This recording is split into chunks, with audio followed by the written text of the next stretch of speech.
ലഹരി വലയിലെ വീരൻ.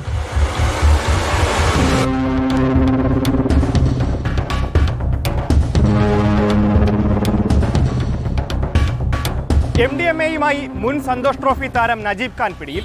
തിരുവനന്തപുരത്തെ ഹോട്ടൽ മുറിയിൽ നിന്നുമാണ് ഇയാളെ എക്സൈസ് പിടികൂടിയത്. 4 ഗ്രാം MDMA ആണ് പ്രതിയിൽ നിന്നും അന്വേഷണ ഉദ്യോഗസ്ഥർ കണ്ടെത്തിയത്. ട്രാവൻകൂർ ടൈറ്റാനിയത്തിലെ ഉദ്യോഗസ്ഥനാണ് പ്രതി. കഴിഞ്ഞ ഏതാനും ദിവസങ്ങളായി നജീബ് ഖാൻ എക്സൈസിന്റെ നിരീക്ഷണത്തിലായിരുന്നു.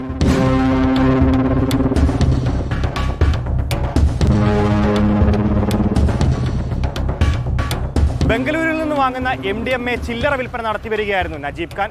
ബംഗളൂരിൽ നിന്ന് വാങ്ങിയതിന് ശേഷം ഡേറ്റിംഗ് ആപ്പ് വഴിയാണ് ഇരകളെ കണ്ടെത്തിയിരുന്നത്.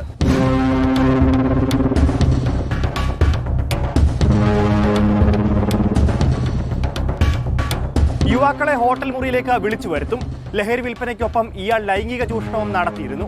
നജീബ് ഖാൻ 5 വർഷമായി MDMA ഉപയോഗിക്കുന്നുണ്ടെന്നാണ് എക്സൈസ് ഇൻസ്പെക്ടർ അരുൺ അശോക് വ്യക്തമാക്കിയത്. മാസം 1.5 ലക്ഷം രൂപയിൽ കൂടുതൽ ശമ്പളം വാങ്ങിക്കുന്ന ഉദ്യോഗസ്ഥനാണ് ആഡംബരത്തിനും ലഹരിക്കും വേണ്ടി പണം സമ്പാദിക്കുന്നതിന് ഈ വളഞ്ഞ വഴി സ്വീകരിച്ചത്. വീഡിയോ ജേർണലിസ്റ്റ് ജിനീഷ് ജോസിനൊപ്പം reporter Gokulnath, in reporter, Thiruvananthapuram.